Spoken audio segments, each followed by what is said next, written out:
आज बेरोजगार शारीरिक शिक्षकों ने शिमला में धरना दिया और इस धरने के दौरान उन्होंने राज्य सरकार को 1 माह का अल्टीमेटम देते हुए रिजल्ट घोषित करने की यहाँ पर गुहार लगाई और कहा कि अगर रिजल्ट घोषित नहीं हुआ तो अनशन पर बैठेंगे। आज उपायुक्त कार्यालय शिमला के बाहर बेरोजगार डटे रहे युवाओं का आरोप है कि 50 साल की उम्र हो गई है।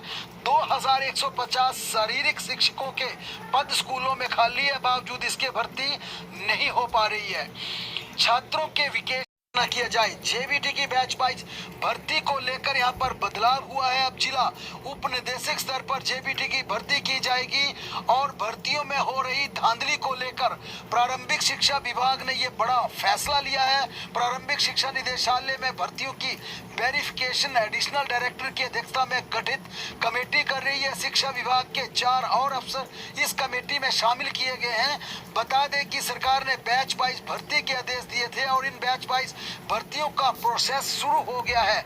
जेबीटी के 500 से ज्यादा पद बैच वाइज भरे जाने हैं। जेबीटी भर्ती में जेबीटी और बीएड दोनों को फिलहाल यहाँ पर मौका दिया गया है, लेकिन क्या यहाँ पर बीएड वाले बने रहेंगे या बाहर जाएंगे, ये सुप्रीम कोर्ट के आउटकम्स यानी कि अंतिम फैसला आने के बाद डिसाइड होगा। बहरहाल एनटीटी भर्ती को लेकर भी कल सुप्रीम कोर्ट में महत्वपूर्ण सुनवाई है। हालांकि ये मामला हिमाचल प्रदेश से जुड़ा नहीं है, लेकिन एनटीटी की भर्ती को लेकर जिस प्रकार से कई राज्यों में दिक्कतें आ रही है, बाहरी राज्यों का एक केस सुप्रीम कोर्ट में लगा है। कल इस पर सुनवाई होगी।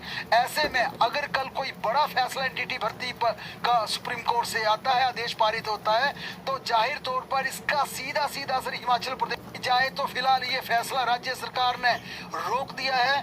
भर्ती नियमों में बदलाव के फैसले को लेकर सरकार ने जिस प्रकार से 13 अप्रैल की कैबिनेट में आदेश पारित किया था कि अब निकट भविष्य में हिमाचल प्रदेश में जितने भी सरकारी विभागों में भर्तियां होंगी फिक्स अमाउंट पर की जाएगी, यानी कि कॉन्ट्रेक्चुअल को यहां पर समाप्त करने की कवायद चल रही थी। 60% की रेशो से जिस प्रकार पहले 2 साल वेतन देने का प्रावधान था, उसे लेकर 13 अप्रैल की कैबिनेट में यह फैसला पारित हुआ था। लेकिन इसे लेकर राज्य सरकार के कार्मिक विभाग ने एक नई नोटिफिकेशन जारी करते हुए कहा है कि रूल्स 4 और रूल 15 में बदलाव का फैसला जिस प्रकार से कैबिनेट में लिया गया था, उस फैसले पर फिलहाल रोक रहेगी और इस पुराने फैसले को रोककर पहले की तरह भर्तियां यानी कि 2 साल के कॉन्ट्रेक्चुअल के आधार पर 60% के आधार पर हिमाचल प्रदेश के तमाम सरकारी विभागों में भर्तियां होती रहेंगी।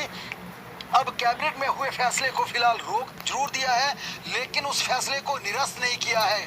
फिलहाल जनता का या युवाओं का विरोध देखते हुए उस फैसले को होल्ड कर दिया गया है और अभी फिलहाल जो भर्तियां होनी है वो पुरानी व्यवस्था के तहत ही कॉन्ट्रेक्चुअल बेसिस पर 2 साल के अनुबंध कार्यकाल और जिस प्रकार से अनुबंध कार्यकाल में वेतन मिलता है, जो भर्ती पदोन्नति के नियम हैं, उसी आधार पर होगी।